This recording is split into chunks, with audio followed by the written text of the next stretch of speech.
So last weekend, my friend Jamie invited me to what she called an experimental potluck, which, in retrospect, should have been my first red flag.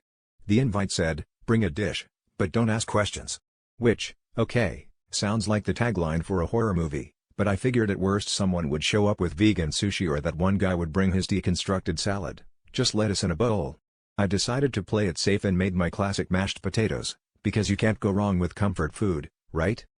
When I arrived, I noticed something odd. Everyone was carrying a dish suspiciously shaped like a casserole or a crockpot.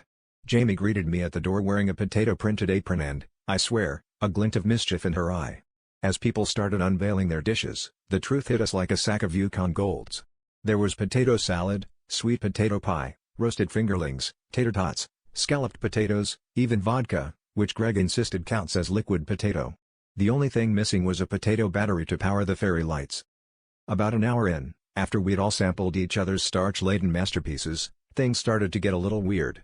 Jamie stood up, tapped a fork against her glass, and solemnly declared, "We are gathered here tonight to honor the noble tuber." Then she produced a potato and held it aloft like Simba in The Lion King, and everyone, myself included, just kind of rolled with it. Before I knew it, we were chanting Spud. Spud. Spud. And someone fashioned a scepter out of a rolling pin and a russet. There was an attempt at a hymn, but it mostly devolved into us humming the tune to Hot Potato and tossing a spud around the room. By the end of the night, we accidentally created a full-blown potato-worshipping cult, complete with a secret handshake, mashed fists, obviously, and a sacred text, the Book of Russelations. As I stumbled home, carb-drunk and questioning my life choices, I realized I could never look at Idaho the same way again.